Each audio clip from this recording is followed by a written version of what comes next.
Buenas tardes, damos la bienvenida al 10º coloquio de investigación que organiza la Dirección de Investigación y Posgrado de la Universidad Nacional Rosario Castellanos. Mi nombre es Gerard Arán Rodríguez Molina y seré quien moderará esta mesa titulada Pluralismo Jurídico, Historia y Sistemas Normativos, perteneciente al programa de la Maestría en Derecho Indígena. Esta mesa está conformada por dos docentes comentaristas, a quien tengo el honor de presentar. Doctor Carlos Gustavo Mejía Chávez es doctor y maestro en Historia por la Colmex y licenciado en Historia por la ENAP.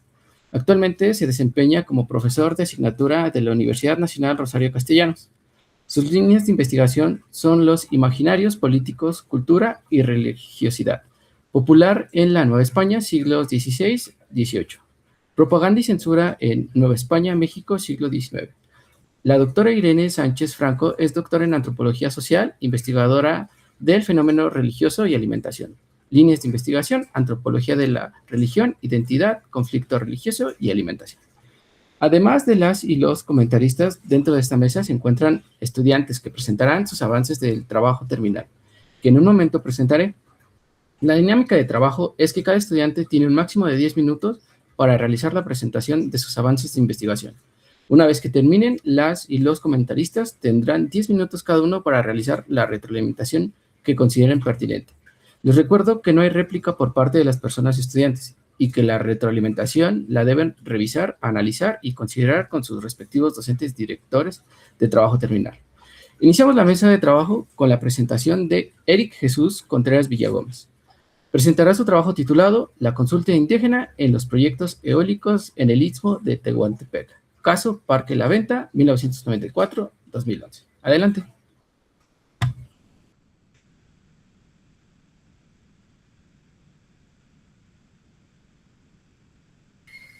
Muchas gracias. Procedo entonces a realizar la presentación tal cual.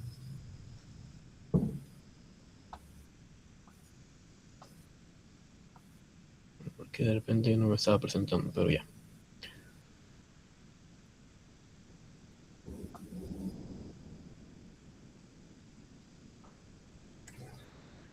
Ya se había mostrado, pero si gustas volverlo a mandar. Estoy confirmando porque de repente a mí ya no me aparecía, pero listo, creo que ya está. Muy bien, muchas gracias. Espera, antes de que inicies, otra vez se quitó, entonces, ¿podrías mandarlo otra vez, por favor? Sí. Claro. Listo. Adelante. A ver, ¿y ustedes me ven a mí también o...? Es que yo ya no, digamos que yo no puedo ver mi presentación, Okay. Curiosamente. Sí, Veo la reunión. Sí, nosotros sí te logramos ver. Si gustas, no sé si en lugar de estar viendo el chat o la reunión. Me voy a la presentación directo. Exactamente. Muy bien, perfecto. Muchas gracias. Bueno, pues mi proyecto de investigación se titula La consulta indígena en los proyectos eólicos en el Istmo de Tehuantepec, caso Parque La Venta, en el periodo de 1994 al 2011. Perdón, Eric, una disculpa, pero no lo sé si es tu audio, pero yo te escucho muy quedito. Sí se escucha bien. ¿Sí? De acuerdo, muchas gracias. Si no, de todos modos voy a aumentar el tono de voz para que me pueda escuchar mejor. Gracias. Muy bien, el problema de investigación de mi proyecto es precisamente el caso de los proyectos eólicos que se instalaron en el Parque La Venta, ubicado en el Istmo de Tehuantepec, en Oaxaca. En este lugar, por las características tanto climáticas como geográficas, es el lugar perfecto para hacer esta instalación de las turbinas que generan la electricidad precisamente. El propósito de estos proyectos es otorgar la capacidad de trabajo a industrias que formaban parte de que se instalaran, digamos, que fueron los financiadores, y evidentemente, bueno, pues ahí hubo un permiso de las autoridades. El problema como tal es que la instalación de estas turbinas eólicas ha provocado conflictos sociales, puesto que no se llevó a cabo la consulta indígena de manera libre, previa e informada, que es como tal, como se ostenta, y por lo tanto se han visto afectados todos los pueblos indígenas que radican en la zona, como son principalmente los zapotecos, porque son el grupo que más predomina, los guaves, los zoques, los mixes y los chontales. Los objetivos de mi proyecto son los siguientes. El objetivo general del proyecto de investigación es analizar precisamente jurídicamente la consulta indígena en el marco de los proyectos eólicos en el Istmo de Tehuantepec, en el territorio del Parque La Venta, durante el periodo del 1994 al 2011. Evidentemente, estos proyectos continúan todavía, pero yo hice la delimitación del espacio-tiempo para tener la pertinencia de realizar un trabajo digno, ¿no? Porque si me quedaba yo con todo el periodo, bueno, pues iba a ser algo interminable. El objetivo específico es examinar los marcos normativos, tanto nacionales como los internacionales, todos aquellos que hacen referencia a la consulta indígena. Es importante también mencionar que me voy a dedicar a identificar cuáles fueron las consecuencias jurídicas y sociales que conllevaron el incumplimiento del debido proceso de la consulta. Además de que, derivado de esto, voy a proponer una metodología correcta para la realización de las consultas. La intención es que esa sea como mi aporte, digamos, no solamente realizar una investigación, sino hacer una aportación también. La justificación de mi trabajo es la siguiente. Permite evaluar la congruencia entre el discurso del desarrollo sustentable y el respeto a los derechos indígenas. Visibilizar el papel de las comunidades como sujetos de derecho y no como obstáculos al desarrollo. Es decir, que las comunidades no es que estén en contra del desarrollo y que ellos puedan formar parte de, sino que están en contra de los perjuicios que generaron la instalación de estas turbinas y que a ellos se les prometió que se les iba a beneficiar con la instalación de las mismas y no ha sido así. Asimismo, la proposición de mecanismos concretos de mejora en los procesos de consulta, esto es con base en las experiencias reales y los marcos jurídicos que actualmente existen. Además de que la consulta es un derecho establecido en la Constitución Política de los Estados Unidos Mexicanos, asimismo en el Convenio 169 de la OIT y en la Declaración de la ONU sobre los Derechos de los Pueblos Indígenas. Es decir, que no es un favor que está haciendo el Estado a las comunidades indígenas, sino una obligación jurídica. Como marco teórico y metodológico tengo lo siguiente. El marco teórico de este proyecto está basado en el respeto a los derechos de los pueblos indígenas, lo que contempla tanto su autonomía, territorio, consentimiento, asimismo, tomar en cuenta también la consulta previa, libre e informada, que es como tal se ostenta y debe de respetarse. Existen corrientes teóricas que fundamentan, explican y respaldan la consulta indígena como un derecho y como una práctica democrática. Y yo me voy a enfocar en dos. La primera es el pluralismo jurídico. Este sostiene que en un mismo estado coexisten múltiples sistemas jurídicos, el estatal y el de los pueblos indígenas. Es decir, que reconoce la validez de las normas y las autoridades indígenas. Exige que las decisiones estatales se coordinen con estos sistemas propios. La interculturalidad crítica es otra de mis teorías, corrientes teóricas que voy a utilizar también, que es la que propone relaciones igualitarias entre las culturas y denuncia las estructuras de poder que subordinan a los pueblos indígenas. Es decir, que trata de que sea algo respetable, todas las normas internas que tienen las comunidades, que no se pase por sobre de ellas, sino que se les contemple, garantizando un diálogo entre el Estado y los pueblos. Asimismo, incluir las cosmovisiones indígenas en esta toma de decisiones.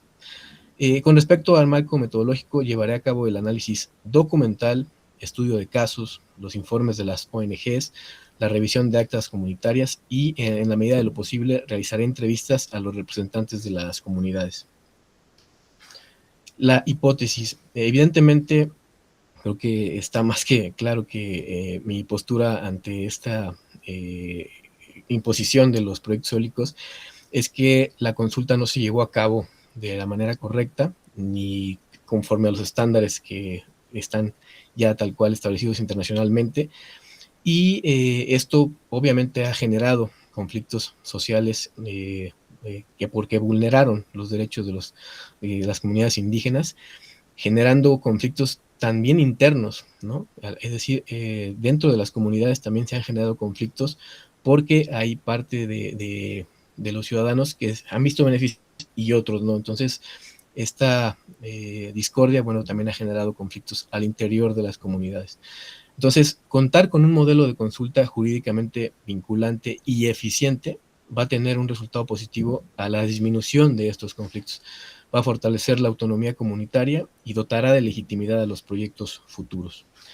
Mi proyecto se estructura de la siguiente forma, es muy sencillo, solamente son 4 capítulos. En el primero me adentraré en el territorio y los cambios, es decir, que voy a dar una introducción sobre la zona geográfica y sus características.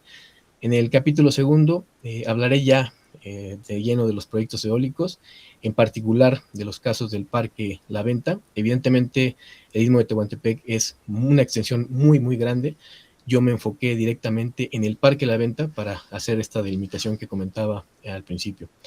Capítulo número 3 será el impacto de los proyectos eólicos y la consulta indígena en el Istmo. Es decir, me pondré a investigar y me enfocaré directamente en cuál ha sido el impacto a la comunidad, impactos positivos, negativos, cuál es la postura de los ciudadanos, todo este tema.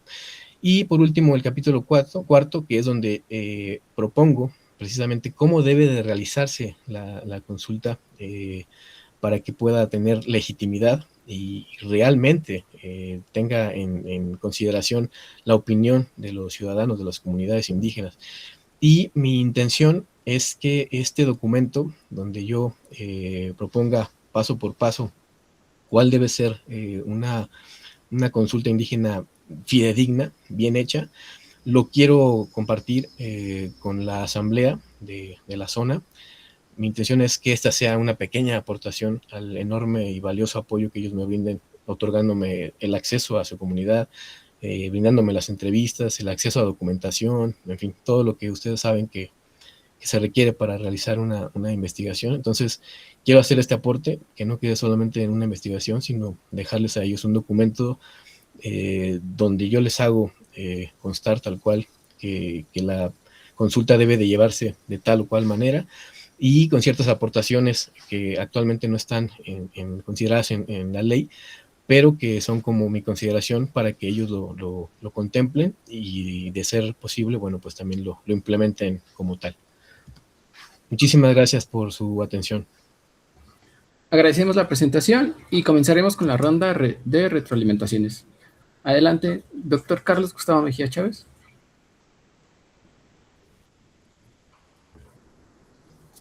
Muchísimas gracias, Gerard. Gusto saludarlos a todos los compañeros que están presentando. Un gusto saludar a la doctora Sánchez Franco. De verdad estoy muy contento de estar aquí con ustedes. Muchísimas gracias por su tiempo y por su atención.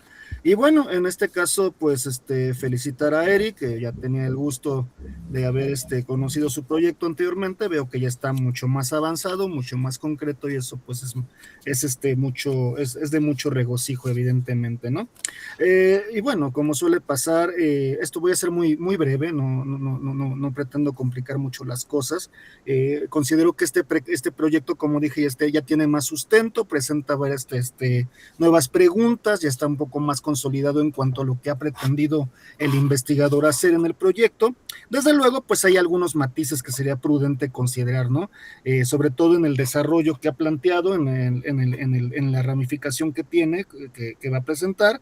Pues sí, sería muy particular pensar en esa parte de la historia de estos pueblos, ¿no? Que yo creo que en ese capítulo 1, supongo, y también, como vemos, pensando que la riqueza histórica de esos pueblos, de esa zona, de esas comunidades de Oaxaca, pues es enorme, es grande, pues digo, también habría que delimitar ciertos puntos, ¿no? Considerando lo que estamos tratando en este tema, la cuestión de la defensa de los territorios es fundamental, ¿no? Pero pensarlo también en la cuestión que tú delimitas de 1994 a 2011, pues también tenemos que tomar en cuenta esos cambios, tanto en la cuestión de gobierno y en la organización social, que pues es un periodo muy importante, ¿no? Son los periodos todavía del salinato, del PRI junto con el PAN, y lo que ha pasado actualmente con el gobierno de Morena, cómo ha repercutido también en la organización social de esos lugares y también justamente en el derecho indígena, ¿no? Pensando en esas partes.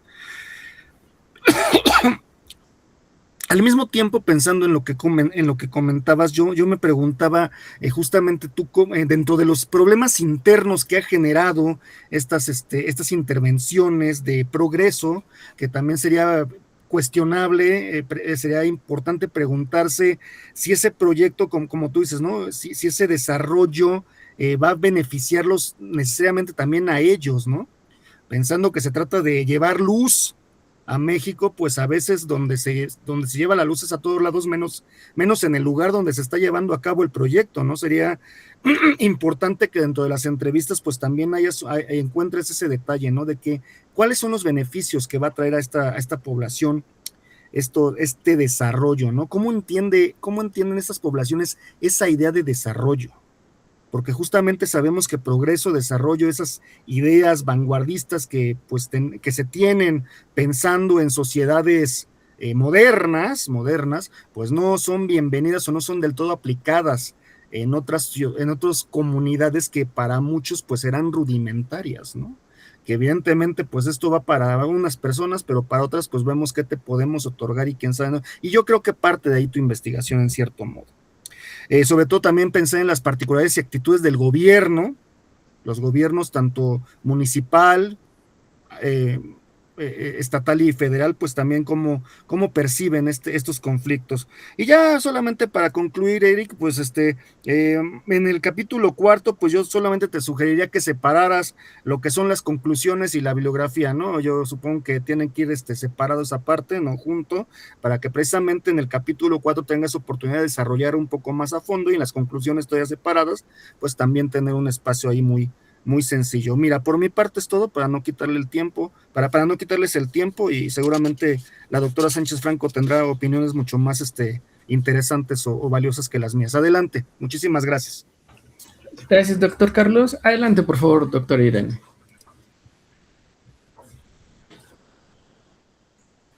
Perdón, muchas gracias. Pensé que ya había activado el micrófono. Leí yo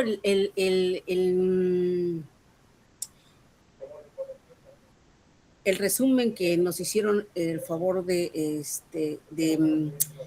mandarnos, y me parece que Eric tuvo el infortunio de que fuera yo parte de formación en el primer semestre, y recuerdo muy bien su proyecto, y una de las cosas que en aquel momento hablamos mucho era de cómo delimitar más, porque él hablaba de justamente la consulta indígena de los proyectos eólicos, pero no sabíamos dónde, pero dónde, y más, delimitamos lo más que pudimos, pero aún me queda, aunque me parece que el título está situado en tiempo y en espacio, me parece muy bien. Sin embargo, los objetivos que pusiste en el resumen, yo supongo, porque recuerdo muy bien que en aquel momento construimos el objetivo general y son los objetivos específicos, y no lo recuerdo ahora, pero me parece que habían quedado como un poco más delimitados. Me parece que estos dos objetivos que están ahora en el resumen, los dos son objetivos generales y no aparecen los objetivos específicos, como para decir si están respondiendo al título, si están respondiendo al objetivo general y es congruente con eso. Sin embargo, me parece que si vamos puliendo un poquito más esos objetivos, yo creo que con eso va quedando. También me parece que es importante que en el marco teórico, muchas veces lo que confundimos un poco los conceptos con la cuestión del marco teórico metodológico. El marco teórico, generalmente la universidad nos pide dos cosas que son separadas: el estado del arte y el marco teórico. En ocasiones, en mi caso particularmente, yo hago uno solo, que es el marco teórico metodológico. ¿Por qué? Porque desde allí empezamos a discutir quiénes han trabajado sobre ese tema y por qué es importante el tema que estamos planteando nosotros. O sea, es decir, ¿cuál es la diferencia de todos aquellos que se han planteado en el lugar y cuál es lo que nosotros vamos a aportar para ese? Porque sí es muy importante que digamos que es un aporte para la población, que la población ha sido una población vulnerable, vulnerada, invisibilizada y demás, pero con decirlo no es suficiente, sino necesitamos demostrar que efectivamente han sido invisibilizados, han sido vulnerados, y yo creo que eso no me queda como todavía como claro en ese asunto, y yo creo que eso es como muy importante. Por otro lado, me parece a mí que la cuestión de la interculturalidad, aunque es muy importante, y yo creo que es un concepto que es muy importante, sin embargo, como que no logro embonar yo la cuestión de la interculturalidad con la cuestión de la consulta indígena. Y eso es lo que a mí me está como llamando como un poco la atención. Entonces digo, bueno, sí, es muy cierto, la cuestión de la interculturalidad, porque digamos que son metodologías al mismo tiempo que constituyen una metodología, constituye un concepto, y cómo vamos a abordar ese concepto desde la consulta indígena. Desde mi perspectiva, yo diría que dejáramos de lado el tema de la interculturalidad y quizá agregarlo, no es que lo quitemos del todo, sino quizá agregarlo ya cuando estés escribiendo la tesis y pensar si efectivamente hay una cuestión de interculturalidad de allí. Tal vez hacer como de señalar, bueno, la población tiene una conexión entre los diversos pueblos, hay como un hermanamiento, hay un diálogo entre ellos, porque acuérdense que la interculturalidad lo que quiere decir es el diálogo entre las culturas. Efectivamente hay un diálogo entre las culturas. Me sirve ese concepto de interculturalidad como diálogo de culturas para la consulta indígena, ¿me sirve o no me sirve? Yo creo que eso es también hay que reflexionarlo. Me gustó mucho que como lo dice bien el doctor Carlos, ya hay como mucho avance y que ya esté un capitulado. Pero a mí me llama mucho la atención que si bien es cierto que ya están como la parte medular, la parte central, pero ¿dónde está la parte de la consulta indígena? Yo creo que es un capítulo que debería estar muy presente, porque la primera cosa que dice el título es la consulta indígena en los proyectos eólicos. ¿Y dónde está la consulta indígena? Yo creo que debería ser forzosamente un capítulo de así como que la consulta indígena como un derecho o como un derecho de los pueblos indígenas, o la consulta como un derecho de los pueblos indígenas. Y entonces hacer como ahí sí echaríamos mano de la etnohistoria para un poco analizar cómo se ha hecho en las consultas, cuándo nacen las consultas y por qué es importante consultar. Y quiénes son los que, porque hablamos, por ejemplo, del Tren Maya. Del Tren Maya se les ha consultado a la gente y la gente no quiere en absoluto, pero también habla Derbez y hablan todos aquellos que no está la consulta y que es importante la consulta informada. O sea, la consulta es un arma de doble filo. Entonces, si hablamos de la consulta, a mí me parecería súper importantísimo tener un capítulo de consulta y llegar entonces a la comunidad. Efectivamente se hizo la consulta, cómo se hizo la consulta, qué pasos se hicieron, y ahí yo creo que la población va a dar muchísima información de cómo sí se hizo la consulta, de cómo no se hizo la consulta, de quiénes fueron sí que determinaron que se instalaran los proyectos, el proyecto eólico, porque no sé si son los proyectos, más bien yo creo que sería el proyecto eólico. Se hizo todo eso, ¿quiénes fueron? ¿Quiénes sí aprobaron? ¿Quiénes no? ¿Participaron las mujeres? ¿Participaron los hombres nada más? ¿Cómo se hizo? Yo creo que ese sería como muy interesante. Y Irene, suprimiría el capítulo 4 que tienes ahora, que es de conclusiones, porque las conclusiones es un apartado muy específico.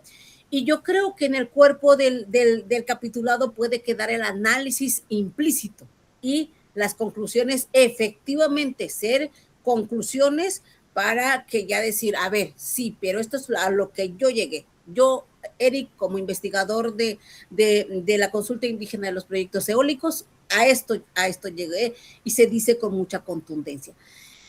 Pues yo creo, Eric, que como siempre, tu trabajo es excelente, de verdad, siempre me gustó, y de verdad que desde siempre cuando los conocí por primera vez y cuando vi estos resúmenes, dije, no, pues sí quiero estar con ellos, porque es mirarlos crecer, es ver cómo han madurado esos proyectos. Muchas felicidades, Eric, y adelante, yo creo que va a ser un excelente trabajo. Muchísimas gracias por sus comentarios, doctora Irene. Continuamos con el siguiente estudiante. Ahora es turno de Alma Rosa Cervantes Autrán. Presentará su trabajo titulado Maternaje de las mujeres privadas de la libertad en las prisiones mixtas y femeniles. Adelante, por favor. Bueno, buenas tardes. Mi nombre es Alma Rosa Cervantes Autrán y mi tema es el maternaje en las prisiones, el maternaje a las mujeres privadas de la libertad en las prisiones mixtas y femeniles. No sé si se vea. No, no logramos ver tu Me presentación y comento, tampoco es tu que cámara. dice que tengo un problema con la cámara, pero creo que ya. Creo ¿Seguimos que sin verla? no sé, ¿verdad? Si gustas mientras mandar tu presentación. Ok.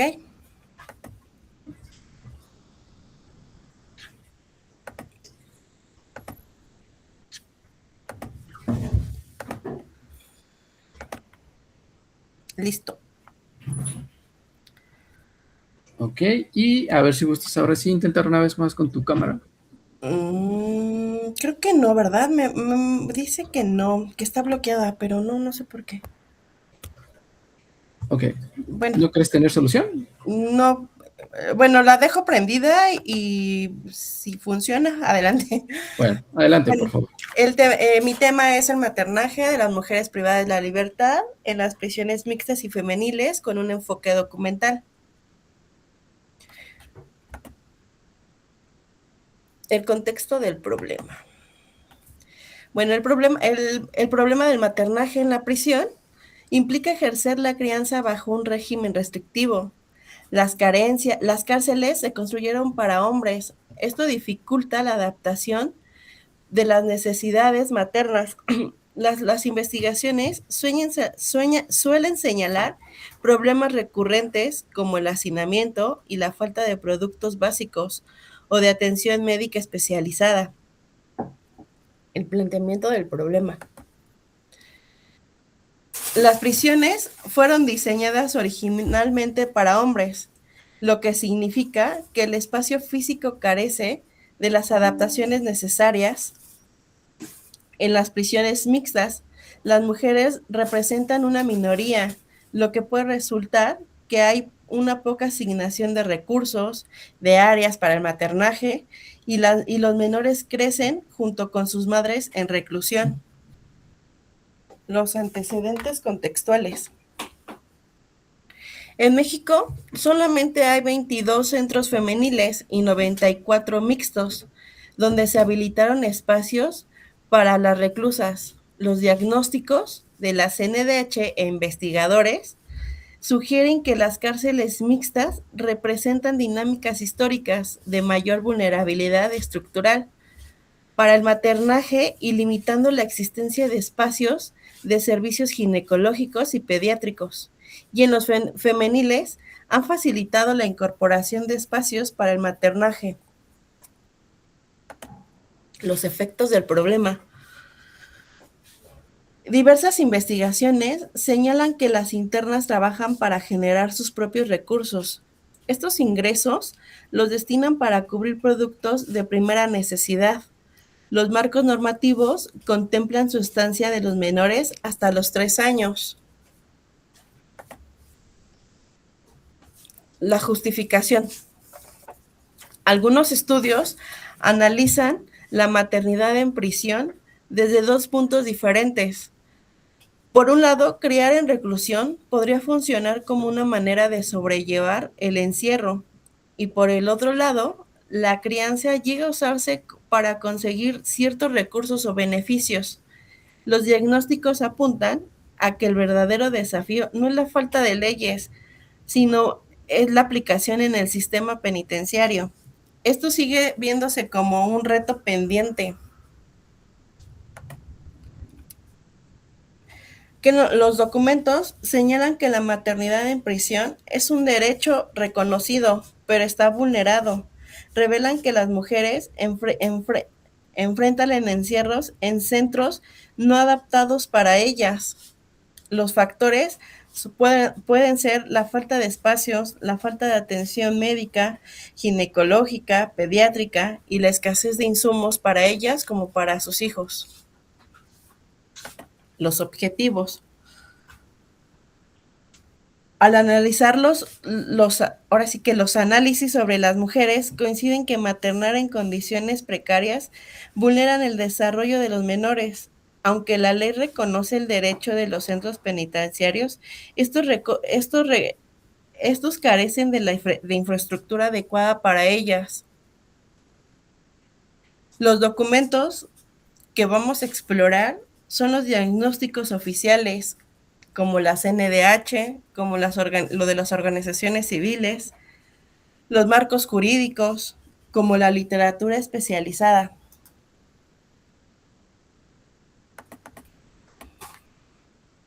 La perspectiva teórica. Algunos autores, como Foucault, nos dicen que la arquitectura de las prisiones se diseñó para vigilar todo el tiempo. Se plantea que las mujeres viven una doble presión, las vigilan por ser presas y también como cómo son como madres. Los reportes penitenciarios de la CNDH señalan que no hay espacios ni servicios adecuados para ellas.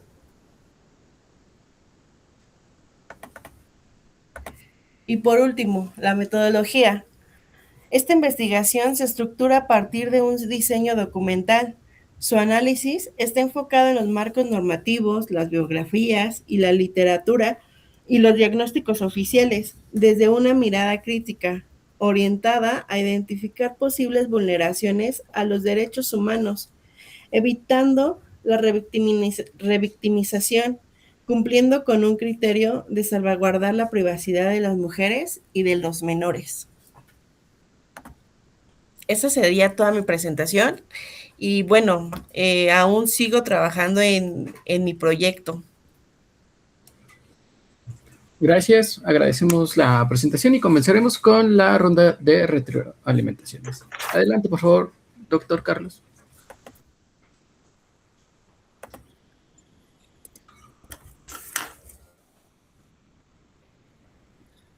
Perdón, anda lenta mi computadora. Muchas gracias nuevamente. Alma, un gusto saludarte. Pues enhorabuena también por esta propuesta de investigación o este proyecto de investigación que estás haciendo, que pues abre las puertas a nuevas posibilidades de estudio y sobre todo pues también da luces de problemas actuales, sociales, que son pues importantes, son totalmente relevantes conocerlos, saber de ellos, ¿no?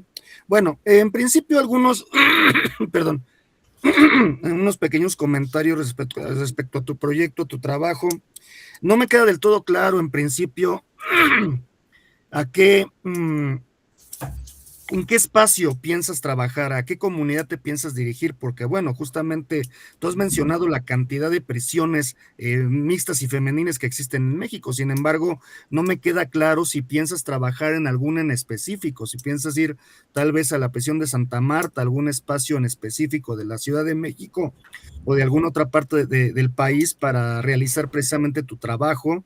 ¿Cómo lo piensas llevar a cabo en ese sentido? Hablas de la documentación que piensas utilizar y tentativamente, porque en la bibliografía, pues bueno, no mencionas una bibliografía, únicamente mencionaste a Foucault, ok, está bien, pero sería prudente tal vez mencionar tentativamente cuáles son los libros, cuáles son los documentos de la bibliografía que estás ocupando. No sé si, por ejemplo, pensar en Cristina Palomar, ¿no? Maternidad en prisión es un libro que estaba consultando justamente hace poco, que trata sobre este tema en particular y justamente también algunos otros tantos sobre, perdón, sobre dicha circunstancia, ¿no? O hijas de mujeres privadas de la libertad de Mayra Gisela Rogel.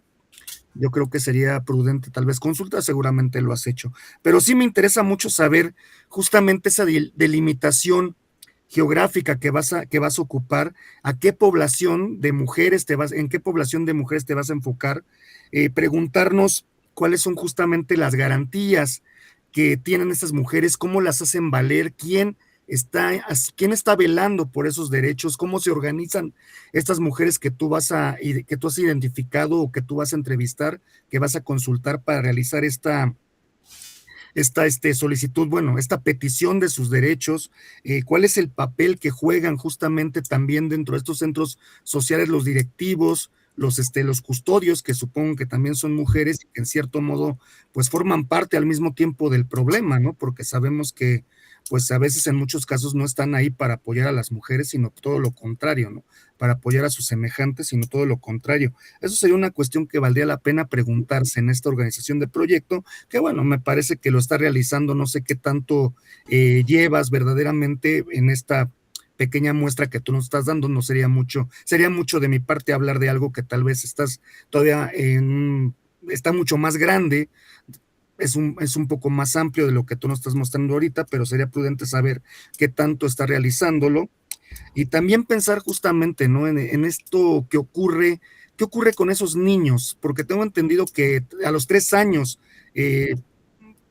por ley, justamente por esta ley nacional de ejecución penal, algo ocurre con estos niños, ¿no? A la edad de 3 años creo que se tienen que, las madres tienen que desatenderlos o son separados, tengo entendido de eso, ¿no? No sé si me puedes aclarar esa parte. Por lo demás, pues bueno, repito, es un trabajo, es un proyecto de investigación que valdrá mucho la pena cuando ya esté muy, muy bien pulido. Yo, repito, felicito y estoy muy agradecido de leer estas partes de textos. Te agradezco mucho, Alma. Muchas gracias por su participación, doctor. Ahora continuamos con la doctora Irene Sánchez. Adelante, por favor. Muchas gracias. Pues Alma, sí, yo coincido con el doctor Carlos, me parece que es un tema muy interesante y yo pienso que está poco trabajado desde el derecho indígena, pero que había que explicitar. Primero, desde el título, decir si se va a trabajar con mujeres indígenas o no se va a trabajar con mujeres indígenas. Yo creo que desde allí es como muy importante. Uno, y es importante también delimitar el espacio. Una de las cosas que yo siempre estoy como poniendo mucho el dedo en la llaga desde el título, delimitar el espacio temporal. Es decir, ¿dónde se va a hacer y desde cuándo se va a hacer? Porque desde cuándo se empieza a hablar de las mujeres en prisión, desde cuándo se empiezan ellas. O sea, yo creo que ahí sería como muy importante hacer como esa aclaración. Y bueno, también coincido con el doctor Gustavo que es importante decir en dónde se va a trabajar, porque es importante decir desde el título debe de quedar como muy claro, porque si no, pareciera ser que se va a hacer en todo México, en todo el mundo, en toda América Latina, en donde, y eso es inmenso. Entonces, me parece a mí que es un tema como muy, muy interesante, pero habría que delimitarlo, hacer una delimitación espacio-temporal. ¿Qué más? Es importante señalar con claridad con qué metodología se trabajará y qué... a ver qué más les puse aquí. Es que yo sí tengo aquí mi acordeón, porque si no, yo no sé trabajar así. Entonces, es importante que vayamos, con qué metodología se trabajará y qué técnicas se utilizará para la investigación. ¿Por qué es importante decir qué técnicas? O sea, porque una cosa son las técnicas, hay 3 cosas bien importantes en la investigación, que son la metodología, las técnicas y las herramientas. Parece que fueran 3 cosas similares y se confunde constantemente estos 3 elementos, pero no, son cosas completamente diferentes y es importantísimo que se tenga como con claridad como eso, tener esa claridad. Es importante también señalar que hay 2 temas intrínsecos, coincido con el doctor Carlos, o sea, uno es la niñez, la infancia, que se encuentran en los centros de readaptación social, que es desde los 0 meses hasta los 3 años de edad.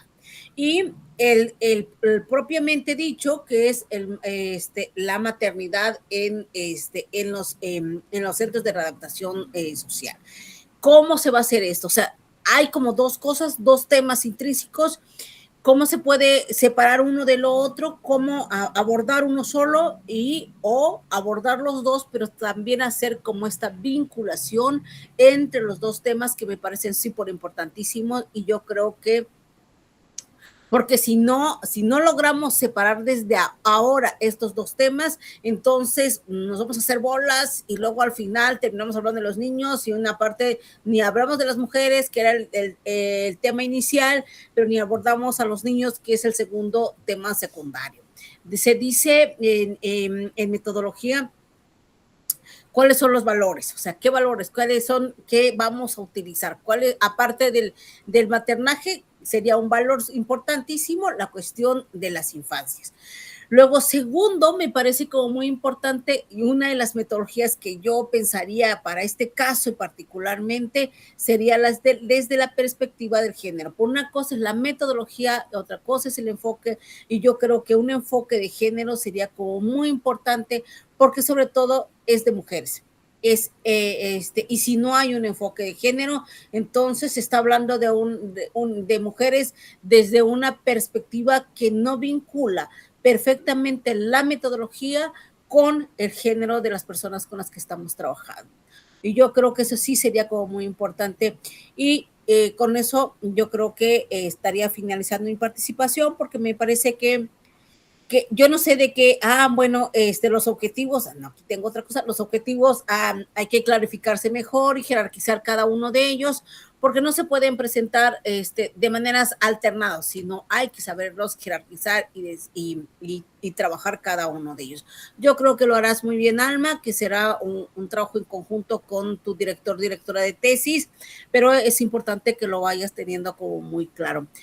Me parece que es un tema de los pocos tocados, para que puedas estar como trabajándolo. Alma, yo creo que con eso puedo finalizar mi participación. No sé de qué semestre seas, pero yo creo que si eres de primer semestre, todavía hay tiempo. Pero si eres ya de segundo, tercero, hay que hacerlo con mucha rapidez, dejar ya el proyecto un poquito y empezar a trabajar como los capítulos de la tesis. Felicidades, Alma. Llegarán a buen puerto, yo lo sé. Gracias. Muy amable, muchísimas gracias por su participación, doctora. Ahora continuamos con Aldo Armando Wangeli Núñez. Presentará su trabajo titulado La ceremonia Ritual de Voladores, reivindicación de derechos ancestrales en la Ciudad de México. Adelante, por favor. Muchas gracias, buenas tardes. ¿Se me escucha bien? Sí. Perfecto, muchas gracias. Bueno, voy a iniciar la presentación, pero no sé si se logra observar en este momento. Sí, ya la podemos ver correctamente. Excelente. Entonces yo me voy a la presentación.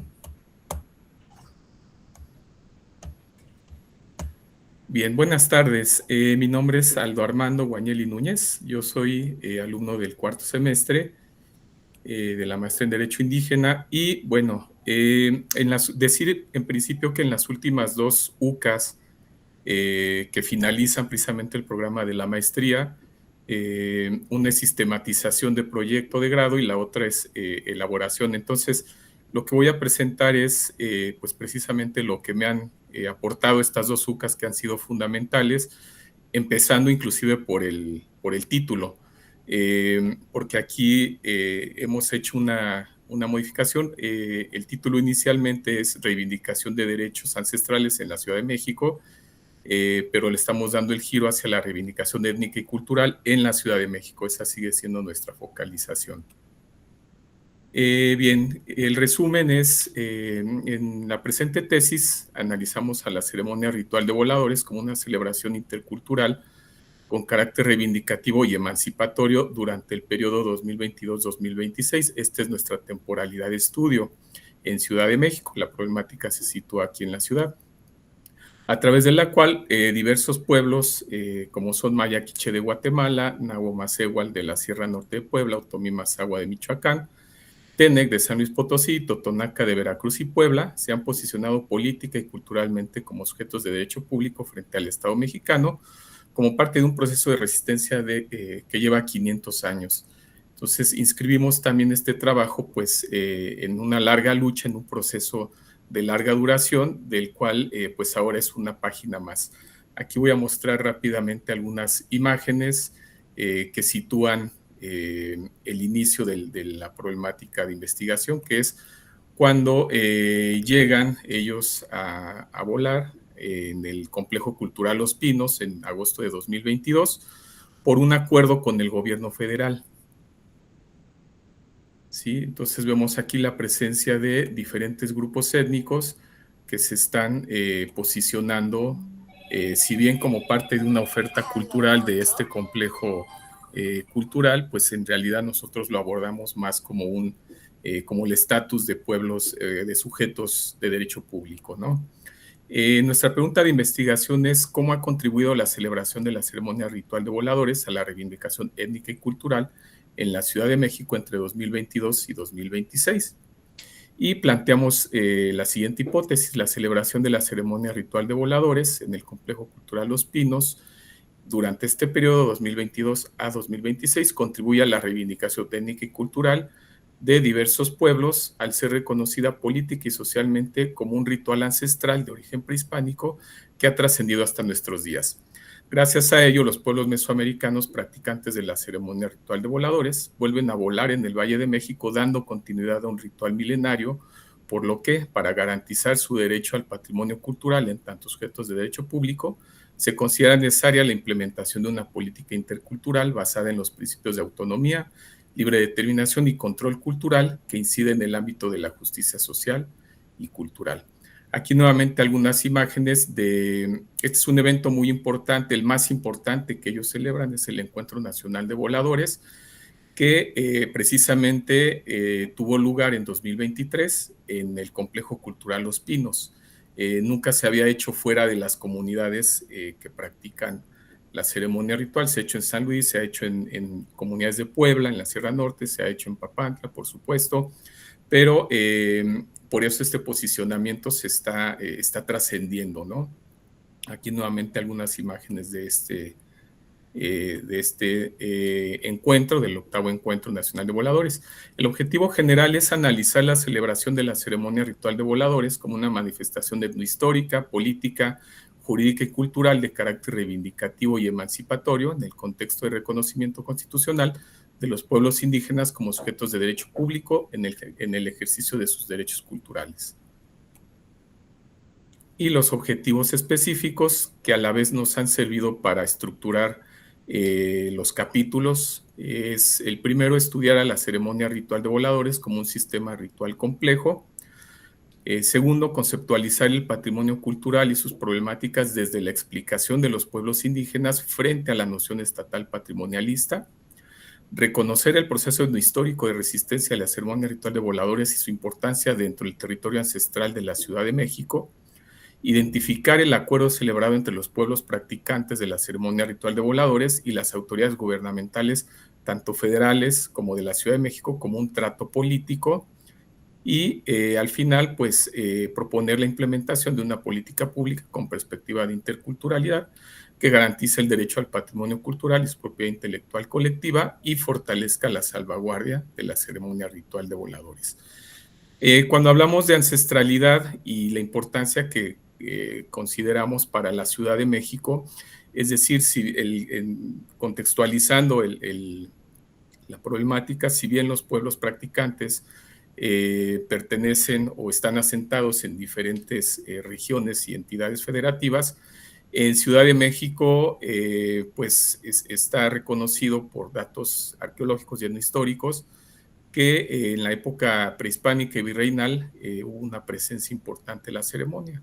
Y los datos se van desvaneciendo hacia finales de la época virreinal. Entonces pensamos que hacia inicios del siglo XIX la ceremonia ritual de voladores dejó de practicarse en los pueblos de la Ciudad de México. Este es el Cerro de Chapultepec, que además es un lugar emblemático, no es cualquier sitio. Sí es el Complejo Cultural Los Pinos, pero no es cualquier sitio, es el Cerro de los Mantenimientos, es el Altépetl en términos mesoamericanos. El paradigma de investigación y el enfoque epistemológico que estamos desarrollando es la que corresponde a la teoría crítica, toda vez que se propone la conceptualización de la ceremonia ritual como reivindicación étnica, y el enfoque con el que guarda correspondencia es la perspectiva crítica de la interculturalidad, que busca incidir en la transformación de las estructuras sociales, económicas y de poder que generan desigualdad, racismo y discriminación. El diseño de investigación, y me voy rápido, faltan 2 o 3 láminas nada más. El diseño de investigación corresponde a la investigación de acción participativa en la perspectiva de visión emancipadora, ya que el trabajo intenta incidir en un cambio de la realidad prevaleciente en donde se ha marginado y discriminado históricamente a estos pueblos. Y bueno, es importante mencionar que se inserta este trabajo en una colaboración que he tenido oportunidad junto con un colectivo de participar con ellos en temas de apropiación cultural, discriminación precisamente muy notable en los últimos años, y aquí lo situaremos en el marco contextual, ¿no? De dónde vienen estas, no solo esta larga lucha, sino la problemática más reciente. Y bueno, hemos desarrollado algunas, una problemática para abordarlo desde la investigación, acción participativa, ¿sí? Con algunas categorías. La problemática genérica planteamos que es la finalidad de respetar, proteger y salvaguardar a la ceremonia ritual de voladores, y ello genera pues una serie de problemáticas o de problemas específicos, ¿no? Como la apropiación cultural, la mercantilización, la folclorización, la turistificación. Y en una problemática más amplia quizás es la necesidad de cambio en las relaciones interculturales entre los pueblos y comunidades practicantes de esta ceremonia ritual, con el Estado mexicano, con los agentes económicos y con la población mestiza. De aquí se derivan precisamente pues estas otras categorías, como la homogeneización, la discriminación, la desigualdad estructural, etcétera, ¿no? Que las podemos ver aquí en pantalla. Y ya para ir finalizando, me han sugerido los profesores y las profesoras, y les agradezco mucho, algunas categorías, porque yo tenía muchas categorías enlistadas, pero pensamos que con 2 podrían ser suficientes y necesarias. Una es ritualidad, la otra es reivindicación, y bueno, la ritualidad, de ahí abordaríamos precisamente ceremonia ritual de voladores, la tradición como subcategoría, el mito, las instituciones políticas, por un lado. Por otro lado, en cuanto a la reivindicación, tenemos una reivindicación de derechos, reivindicación histórica, desarrollaríamos también como subcategoría la memoria, el derecho a la memoria, la ancestralidad. Sí, me regreso a la historia para hablar de un proceso histórico y de una contrahistoria, una historia contada desde los pueblos. Aquí cabe decir que los registros, hemos hecho ya algunos estudios, por ejemplo, en el Archivo Histórico de la Ciudad de México, y no hay un solo registro de la ceremonia ritual, lo que quiere decir que habrá que ir a la AGN también, pero hay una ausencia de documentación, ¿no? Lo cual también es información, por supuesto. El territorio o la territorialidad, la cultura y el control cultural, como hemos dicho, ¿no? Bajo la teoría de Bonfil Batalla. Bien, pues eso es todo por lo pronto. Muchas gracias. Excelente, muchas gracias por la presentación, Aldo. Comenzamos con la ronda de retroalimentaciones. Adelante, doctor Carlos.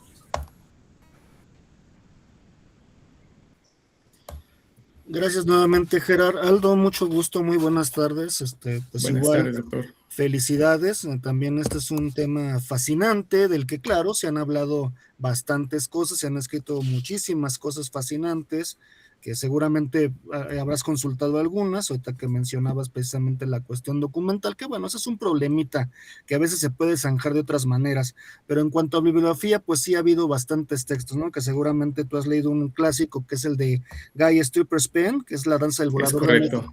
Ese es un fascinante libro que te va a ayudar bastante, entre otros tantos, pensando también en las cuestiones etnohistóricas.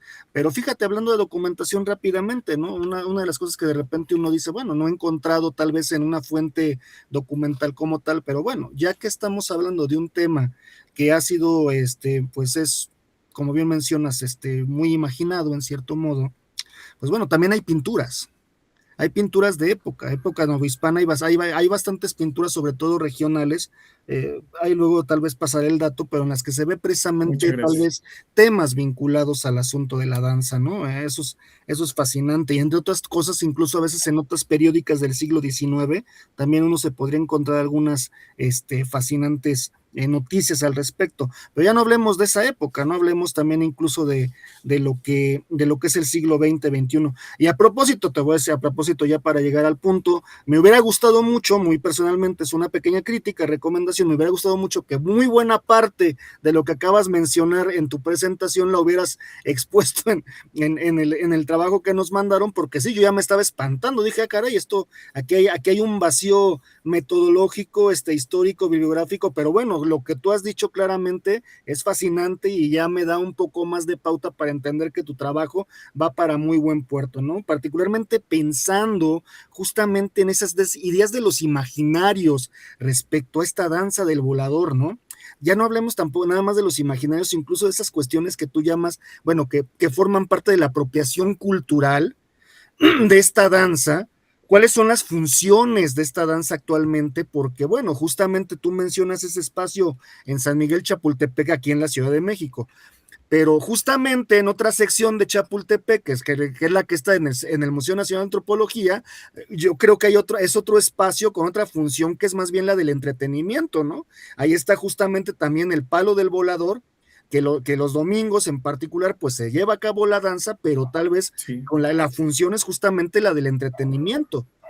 Eso sería también particularmente pensando en esas distinciones de que para qué, cómo se reivindica un ritual o una danza tan importante como esta en dos ámbitos distintos completamente, ¿no? Que yo me parece que es importante, que ya lo estás dejando muy en claro ya con tu presentación que expusiste. Me pareció fascinante precisamente pensar en esos grandes dilemas en este ámbito de la perdón, es que estuve un poquito enfermo, de la reivindicación de la cultura o de las culturas ancestrales, indígenas, que en este caso pues es bastante interesante, ¿no? Y repito que sería pensar también esto desde la época en que se funda precisamente el Museo Nacional de Antropología e Historia en el 64, si no estoy equivocado, en el que justamente estos rituales se van a folclorizar, van a funcionar como eso, como parte de una función en la que sí se explica una historia de que son los voladores de donde, de Papantla, y de ahí son los voladores, no hay más, hasta lo que tú estás mencionando, ¿no? Que justamente puede haber diferenciación entre distintos ámbitos, entre distintos pueblos, y tú estás marcando claramente esas distintas funciones en cuanto a la riqueza cultural que representa esta gran y maravillosa danza. Creo que por mi parte es todo. Repito, a mí me parece bastante interesante. Admito que tengo una lectura muy mínima pensando en este libro que yo te dije que a mí me encantó. Es un libro fascinante, el de We Are Still Present. Entonces, pues yo creo que vas por buen lado, ¿no? No podría criticar o decir algo más, sino que pues te deseo lo mejor. Ojalá y salga, y que seguro saldrá muy bien este trabajo. Pues felicidades y adelante. Muchas gracias, doctor. A ti. Muchas gracias por sus comentarios, doctor. Adelante, por favor, doctora Irene. Muchas gracias, Gerardo, y muchas gracias, Aldo.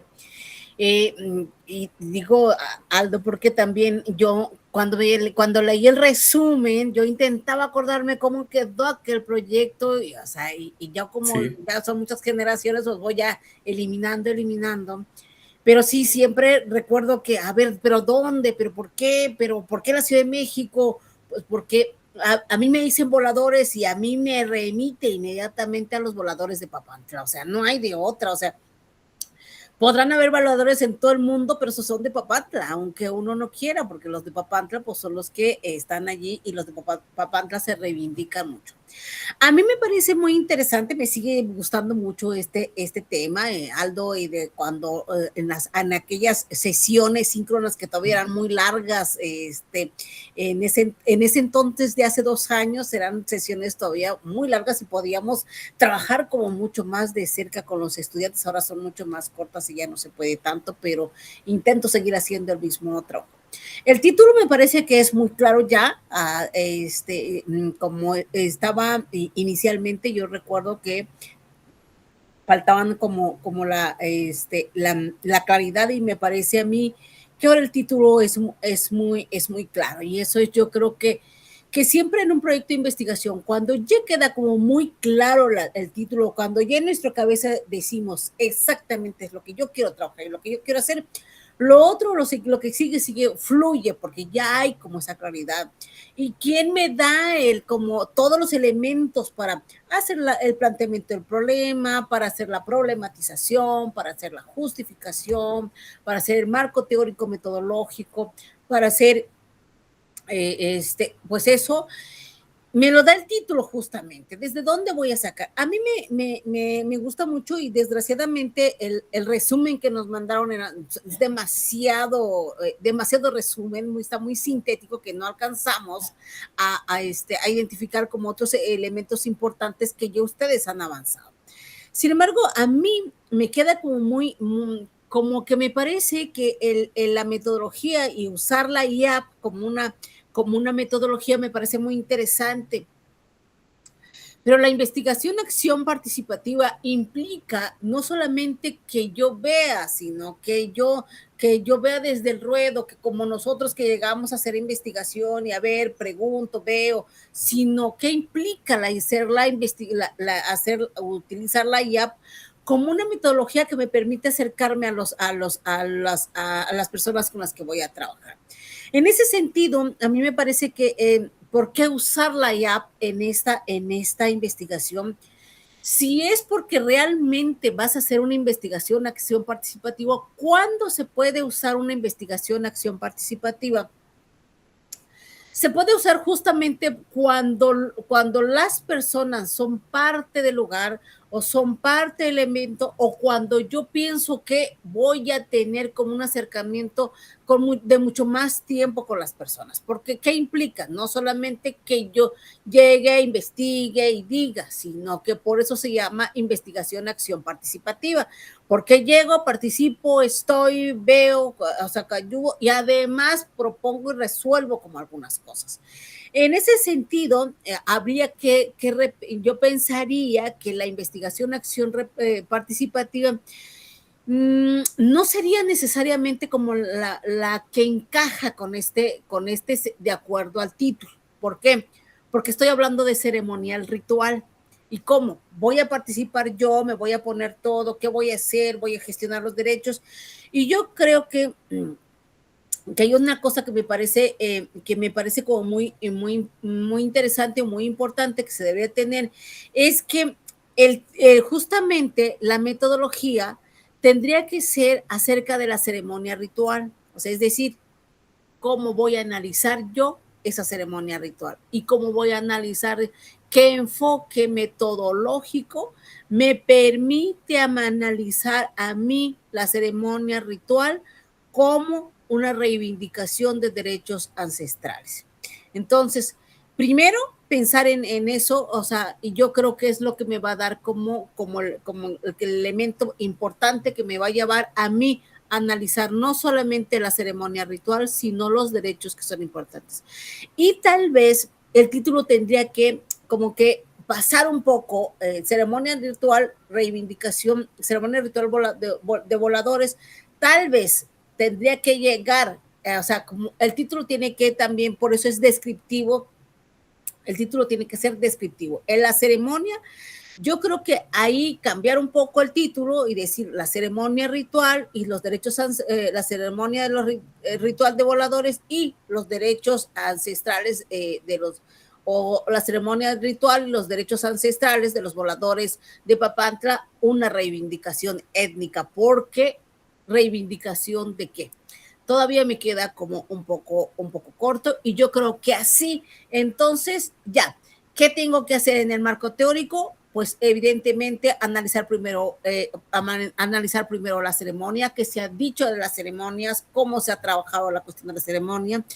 Y segundo apartado, el segundo tema que sería como muy importante trabajar sería la cuestión de los derechos, porque acuérdense que esta es una maestría en Derecho Indígena. Trabajar sobre la cuestión de los derechos, por qué es importante hablar de una ceremonia ritual como un derecho indígena. Y el tercer punto, que será la cuestión de la reivindicación. Y tendría que ser la reivindicación étnica. Con estos tres apartados, o sea, no apartados, sino análisis en este marco teórico, justamente te va a dar entonces eso mismo, el enfoque metodológico o la perspectiva metodológica que podrías utilizar. Tal vez la perspectiva metodológica podría ser desde la hermenéutica, que es la interpretación de los sujetos sociales. Yo creo que esta sería muy buena porque cómo interpretan cada uno de ellos su derecho a la reivindicación étnica a través de la ceremonia ritual. Y yo pienso que con eso yo cerraría así como que digo, ya. Pero Aldo, yo creo que lo tienes avanzadísimo y si estás ya en el cuarto semestre, que qué rápido se ha pasado el tiempo. Entonces yo diría, ¿cómo hacemos? Es que ahorita ya el proyecto yo lo dejaría cerrado ya así como está, y de verdad que son de cuarto semestre, entonces cerrar ese proyecto ya así como está y empezar con los capítulos y empezar a escribir. Yo creo que, Aldo, tú tienes muchísima información, yo lo recuerdo desde hace 2 años, tú ya tenías muchísima información, tú estabas constantemente trabajando con ellos, tú estabas con ellos, y yo creo que por eso es la cuestión de la IAP, utilizarlo, pero yo creo que no siempre necesariamente encaja una metodología, aunque estemos con ellos. Yo trabajo ahora religión y alimentación, y aunque estoy constantemente con ellos, la IAP yo la propuse, pero la verdad es que no la pude utilizar como tal. O sea, ¿por qué? Porque justamente no soy parte de ellos y costaría como mucho más. Hasta ahí dejaría mi participación, y yo creo, Aldo, que ya tienes de verdad seguir y vas a llegar a un buen puerto, va a ser un excelente trabajo. Yo recuerdo tu trabajo era excelente, entonces lo vas a hacer muy bien, y yo creo que este ya será tu último coloquio para tu titulación. Muchas felicidades, Aldo. Enhorabuena. Muchas gracias, doctora. Gracias a todos. Buenas tardes. Gracias, doctora Irene. Ahora continuamos con nuestro último participante, que es Miguel Ramos Reyes. Presentará su trabajo titulado Derecho Eclesiástico, Control Social y Prácticas Indígenas, Yaxcaba, 1813. Una lectura histórico-jurídica desde el pluralismo jurídico. Adelante, por favor. Gracias. Me permito proyectar la presentación.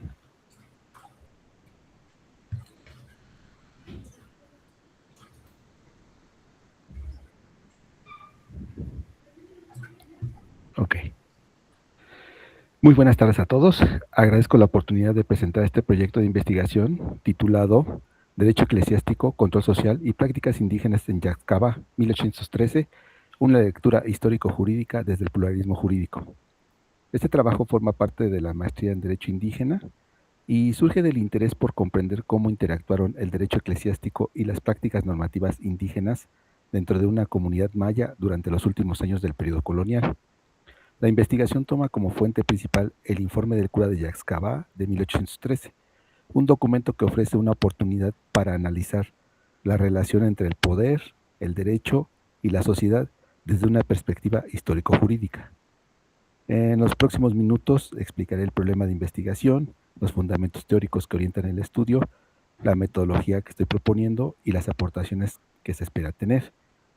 Pero para empezar y para comprender el sentido de esta investigación, es necesario explicar primero qué problema busca analizar y por qué pudiera resultar relevante.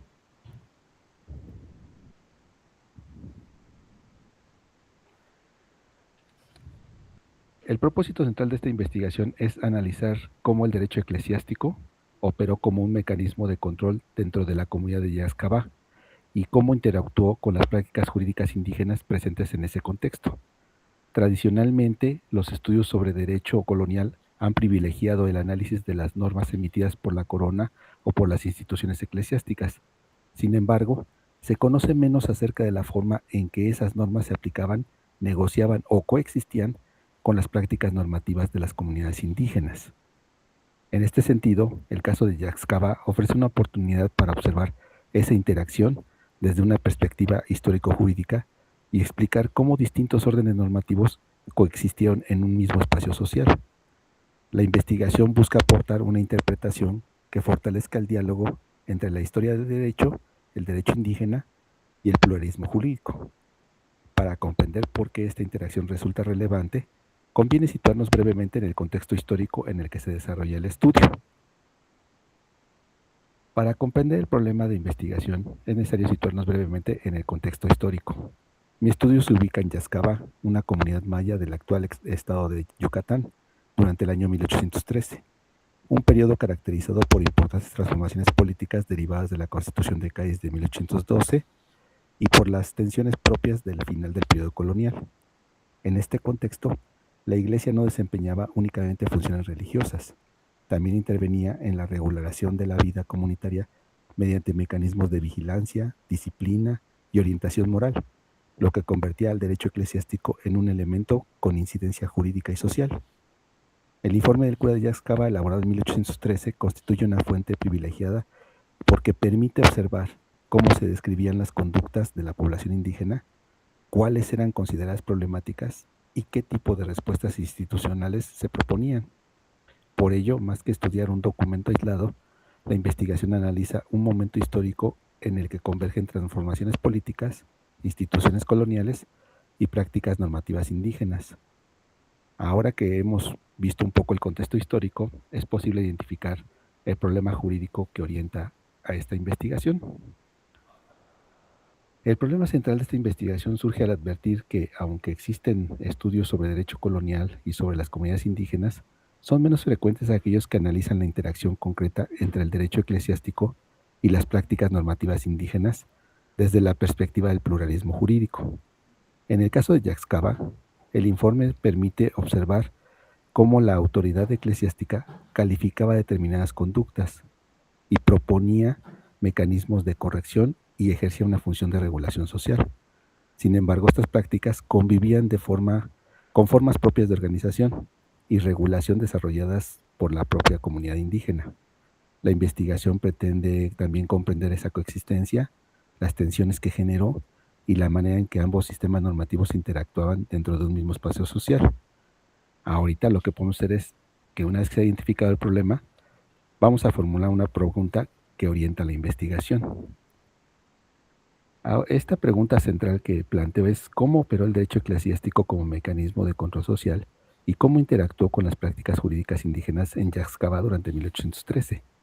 Esta pregunta orienta el objetivo general, que consiste en analizar dicha interacción mediante el estudio histórico y jurídico del informe del cura de Yaxcabá. Los objetivos específicos permiten avanzar de manera ordenada al contextualizar el caso e interpretar la fuente documental y explicar los hallazgos desde la perspectiva del pluralismo jurídico. Ahora que ya vemos el problema y los objetivos, es importante explicar por qué pudiera resultar pertinente esta investigación. En el plano social, contribuye a visibilizar las formas en que las comunidades indígenas experimentaron la aplicación del derecho durante el periodo colonial. Para el ámbito académico, busca fortalecer el diálogo entre la historia del derecho, el derecho indígena y los estudios sobre el pluralismo jurídico. Desde la perspectiva jurídica, considero que aporta elementos para comprender la coexistencia de distintos órdenes normativos y enriquecer la reflexión sobre el pluralismo jurídico. Finalmente, la perspectiva intercultural reconoce la importancia de analizar las prácticas jurídicas indígenas como parte de la historia jurídica de México y no únicamente como expresiones culturales. Ahorita que ya les pude mostrar un poco la pertinencia de este proyecto, necesitamos que por favor revisen o veamos lo que se ha investigado sobre el tema y cuáles son los vacíos que pretendemos en un momento dado cubrir. Antes de definir el enfoque de esta investigación, fue necesario revisar principales estudios relacionados con el derecho colonial, pluralismo jurídico y la colonialidad. Esta revisión me permitió identificar 3 grandes líneas de investigación. La primera corresponde a la historia del derecho colonial, que ha explicado la organización jurídica de la monarquía hispánica y el funcionamiento de sus instituciones. La segunda se refiere a los estudios sobre el pluralismo jurídico, que analizan la coexistencia de distintos sistemas normativos dentro de una misma sociedad. Y finalmente la tercera línea reúne los trabajos sobre colonialidad e interculturalidad, los cuales permiten comprender las relaciones de poder presentes en los procesos de dominación colonial. Aunque estas perspectivas han realizado aportaciones fundamentales, existe todavía un poco de espacio que se ha explorado de manera leve o simple. El análisis conjunto del derecho eclesiástico y las prácticas jurídicas indígenas a partir de un estudio de casos sustentado en una fuente primaria, como lo es el informe del cura Yascaba. Esta precisamente es el punto donde se ubica la contribución de esta investigación. Ahora les diré cuáles son los conceptos que orientan la interpretación de la investigación. El marco teórico de esta investigación se constituye a partir de 5 conceptos centrales.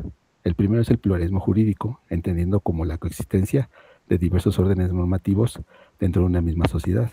Este concepto constituye el eje interpretativo principal y permite comprender que el derecho colonial no operaba de manera exclusiva, sino que interactuaba con otras formas de regulación social. El segundo concepto es el derecho eclesiástico, entendido como el conjunto de normas e instituciones mediante las cuales la Iglesia ejercía funciones de regulación sobre distintos aspectos de la vida comunitaria. El tercer aspecto corresponde al control social, que permite analizarlo como determinadas prácticas jurídicas y religiosas que contribuyan a orientar, vigilar o corregir comportamientos dentro de la comunidad. El cuarto concepto sería la colonialidad, que ofrece herramientas para comprender las relaciones de poder presentes en la sociedad colonial y los procesos de subordinación cultural y jurídica. Finalmente, el concepto de las prácticas jurídicas indígenas permite reconocer que las comunidades mayas contaban con formas propias de organización y regulación que coexistían con las instituciones coloniales. En este conjunto de conceptos se permite interpretar al informe del cura Yascaba desde una perspectiva histórico-jurídica que reconoce la complejidad de las relaciones entre el derecho, poder y comunidad. Algunos autores que han servido a su servidor para tener notas han sido Irigoyen, Walsh, Quijano y Tau.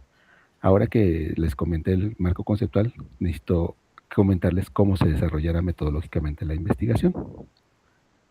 La investigación adopta un enfoque cualitativo porque busca comprender e interpretar un fenómeno histórico-jurídico más que medir variables cuantificables.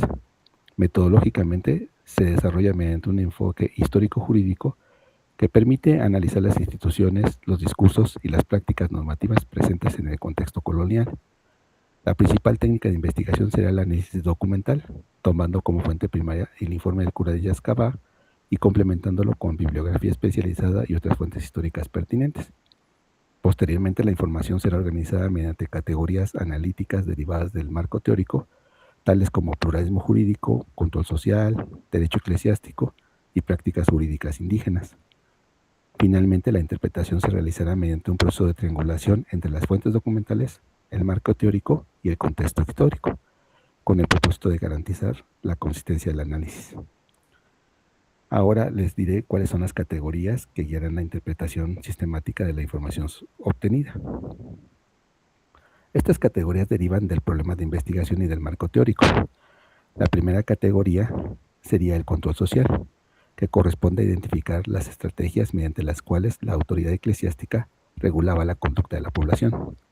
La segunda categoría es la normatividad colonial, entendida como el conjunto de disposiciones jurídicas e institucionales presentes en el contexto estudiado.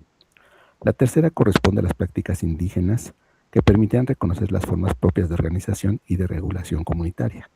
Y finalmente el pluralismo jurídico constituye la categoría integradora desde la cual se interpretará la interacción entre los distintos órdenes normativos identificados en el documento.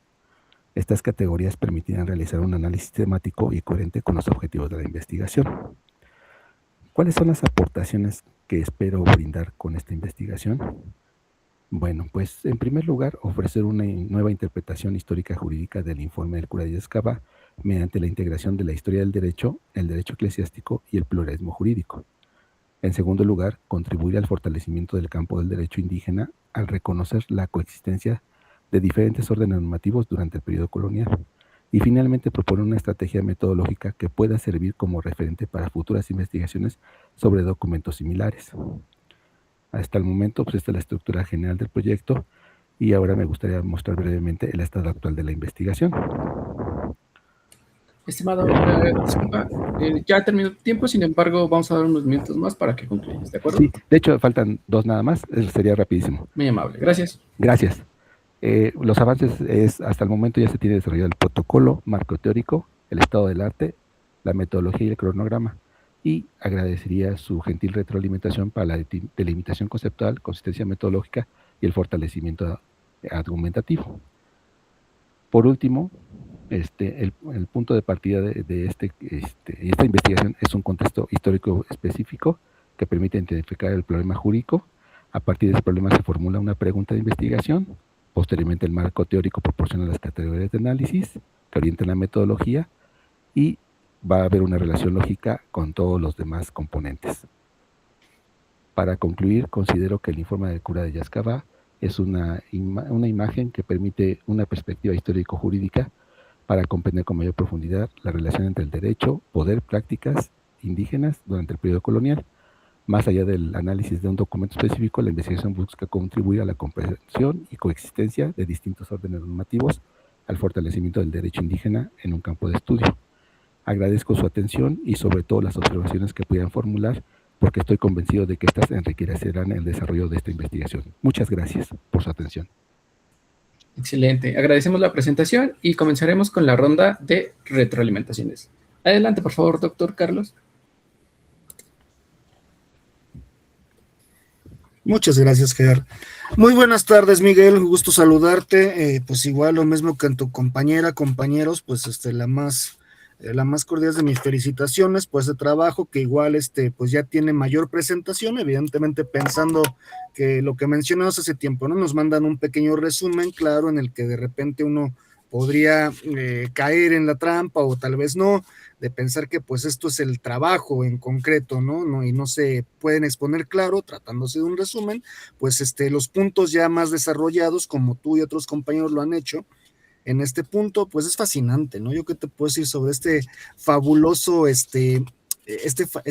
fabuloso proyecto que tú tienes en las manos, pensando justamente en este documento, ¿no? En este informe del cura de Yaxcabá, que es una joya, justamente, yo lo hablo en el sentido histórico, ¿no? Pensando precisamente que es una joya dentro de la historia, que habla precisamente de hasta dónde había permeado la Iglesia Católica, y más en 1813, ¿no? Precisamente de algo que ya se había tratado de equilibrar décadas antes, que justamente es lo que va a dar pauta a la aplicación de las reformas borbónicas, el cómo llevar a los indios al buen régimen católico, ¿no? Y todo lo contrario, lo que expone el cura de Yaxcabá, pues es todo lo contrario, siguen haciendo sus rituales, siguen haciendo sus invocaciones demoníacas, siguen ofrendando de otra manera y negándose en cierto modo a acatar las medidas que una buena iglesia reformada o buena en esa tendencia reformista se sostiene, pero que al mismo tiempo es fascinante porque es la contradicción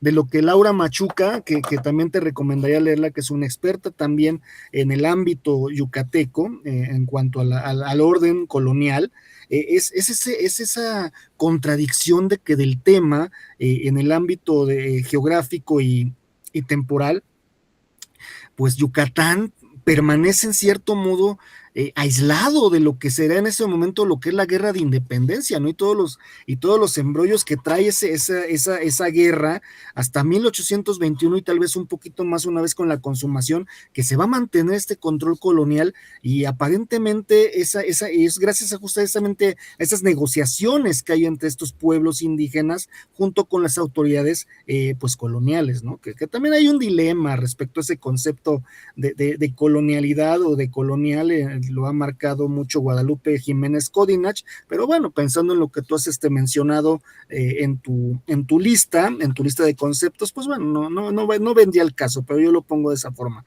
Pues en este punto yo te felicitaría, repito, lo mismo, de la misma forma que a tus compañeros, porque ya estás muy avanzado, ya tienes bien especificado bien delimitado tu trabajo, bien especificado el proyecto, la forma en que lo estás desarrollando, la forma en que has delimitado precisamente cada uno de los puntos, la metodología me parece fantástica y claro, aquí nos hiciste favor también de sí mencionar a tus autores que estás trabajando, bueno, Nancy Farris, que es una de las destacables historiadoras de los mayas, de los mayas de la época colonial, y pues bueno, eso es interesantísimo.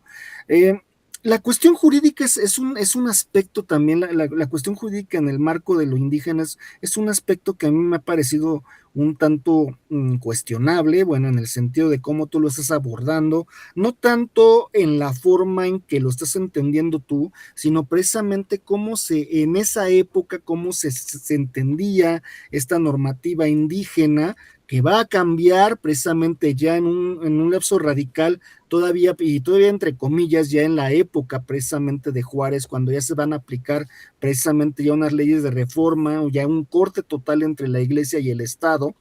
Entonces yo marcaría, yo sé que estás planteando, en 1813 tienes perfectamente delimitado tu tema, pero sí plantearía precisamente esa idea y yo lo estoy también pensando en mi limitación del tema, ¿no? De la cuestión del derecho indígena, pero sí marcaría ahí una pauta respecto a cómo tú entiendes esta cuestión jurídica indígena, ¿no? Particularmente, y también pensando en la cuestión de lo eclesiástico en el ámbito de lo que se piensa, lo que es el indígena, cómo se hacen las negociaciones para tratar de sostener un ámbito social tan tremendo, tan complejo como lo fue el Yucatán del periodo novohispano, llamémoslo así, mejor que colonial, ¿no? A mí me parece mucho más práctico.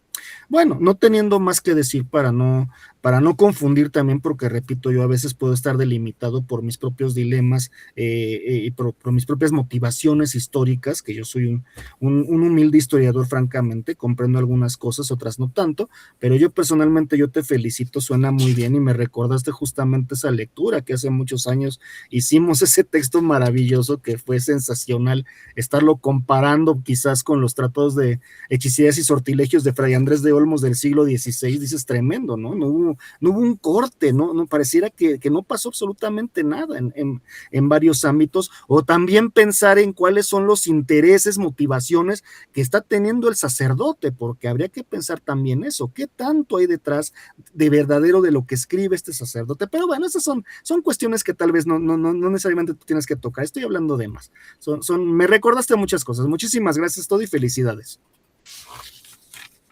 Muchas gracias, doctor. Muchas gracias. Miguel, un favor, creo que no dejaste de compartir, nada más me puedes confirmar si se de compartir. Sí le puse dejar de compartir, sí. Bueno, okay, de acuerdo. Sí. No te preocupes. Bueno, por favor, continuamos con usted, doctor Irene. Adelante. Muchas gracias, Gerardo. Gracias, Miguel, por la presentación. Coincido con el doctor Carlos en el que el resumen efectivamente es muy sintético y eso no a nosotros o a nosotras como lectores nos da un poco margen para comentar y para decir que hasta dónde podemos decir. Intentaré hacer como un acercamiento de comentario de acuerdo a lo que expusieron y lo que ustedes mandaron, nos hicieron favor de mandar. A lo mejor de algunas de las cosas que yo voy a decir ya lo han contemplado y ya nada más es una cuestión que que a mí me pareció que no estaba como claro. Primero, y paso a comentar primero el título,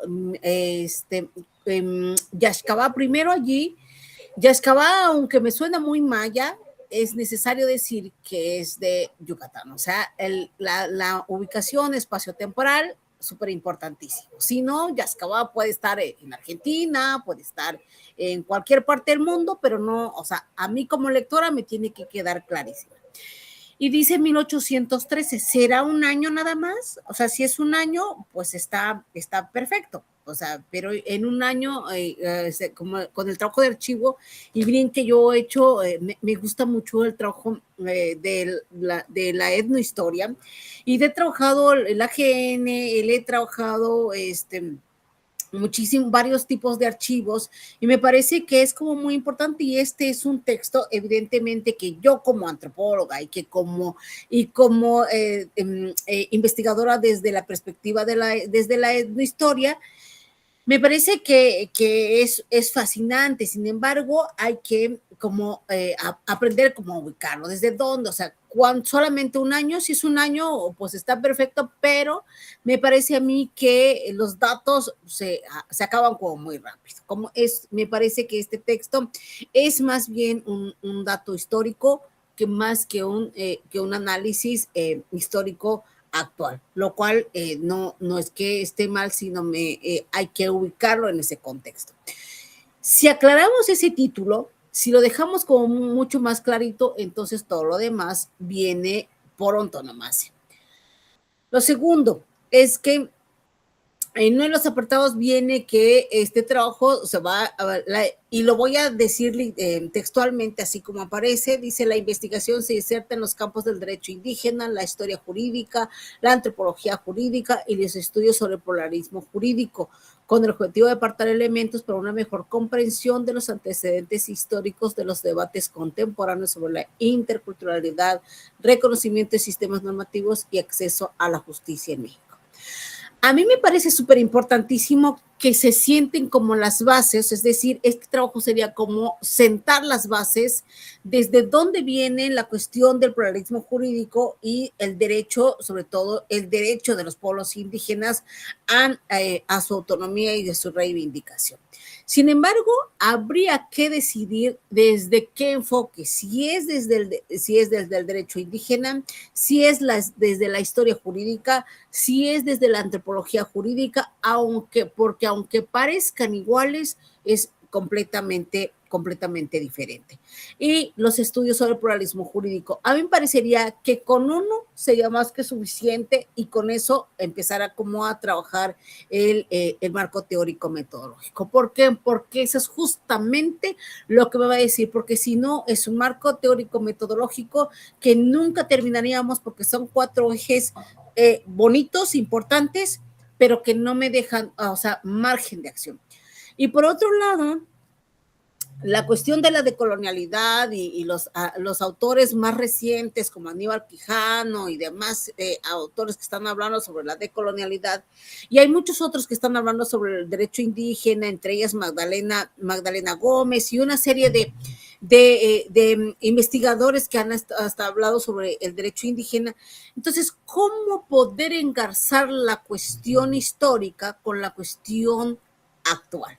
Porque todo aquello de la decolonialidad, la poscolonialidad y demás son cosas muy recientes que se están trabajando y que se están llevando, digamos, que está llevando a impulsar a los pueblos indígenas a la defensa, a la reivindicación y demás. Entonces, ¿cómo lograr como ese engarce del hecho histórico con la cuestión actual? A mí me parece como muy, muy interesante. Sin embargo, si no logramos hacer como ese engarce entre 2 épocas completamente diferentes, pero además, si estamos hablando de solo 1813, vamos a hablarlo con los desde la década de los 90 o los 2000 que se empieza a hablar de la decolonialidad. ¿Desde dónde? Hablaríamos de todo eso, de 1813, y luego toda la discusión sobre la decolonialidad y por qué hablar de la decolonialidad. En ese sentido, me parece a mí que habría que decidir sobre cuál eje vamos a guiarnos. Ese eje, por eso también ese eje es el que nos guía metodológicamente y teóricamente. Una vez que digamos que eje, entonces el marco teórico tendrá que ser sobre antropología jurídica, sobre historia jurídica o sobre pluralismo jurídico. En ese sentido, me parece que estos 2 elementos serían súper importantísimos trabajarlo y dejarlo. Sin embargo, tal y como les he dicho con los otros compañeros y la compañera, es que si ya están en 4º semestre, entonces ya darle paso a que es el proyecto. Yo pensaba que el proyecto ya se acabó desde el 2º semestre, debió haberse acabado y ahorita ya estuvieran haciendo capítulos de las tesis y ya empezar a escribir. Pues muchas felicidades, Miguel. Yo creo que es un tema muy importantísimo, muy bonito, porque sentaría las bases jurídicas para entender la cuestión jurídica actual, pero necesitamos como esas pinceladas que había que decidir nada más, y yo creo que con eso ya estamos del otro lado. Muchas felicidades, un honor haber estado con ustedes, comentar estos trabajos, de verdad, volverlos a ver que han avanzado y crecido demasiado, tanto metodológica como teóricamente, y de verdad me llena mucho de satisfacción verlos de nuevo. y verlas de nuevo. Bueno, no sé, Alma, no te recuerdo, pero si estuviste conmigo, no, ¿verdad? Entonces sí, porque ni a ella ni a Miguel lo recordaba, pero a Aldo y a Eric sí, porque sufrieron conmigo. Muchas gracias, un placer volverles a encontrar aquí y verlos también. Gracias, doctora. Muchísimas gracias, gracias a todos. Y bueno, daré la conclusión. Agradecemos la presentación de las personas estudiantes, así como la participación de las y los comentaristas y su asistencia a este 10º coloquio de investigación del posgrado de la Universidad Nacional Rosario Castellanos, en el cual se están presentando 488 trabajos de estudiantes en 117 mesas diferentes que serán retroalimentadas por 165 expertos académicos de diversas instituciones de educación superior, tanto nacionales como extranjeras. Les reitero nuestro agradecimiento. Buenas noches. Otro modo de ser humano y libre, otro modo de ser. Hasta luego, muchísimas gracias. Muchas gracias, hasta luego. Hasta luego, muchas gracias. Felicidades, chicos. Gracias. Hasta luego, muchas gracias. Felicidades, hasta luego. Nos vemos. Gracias.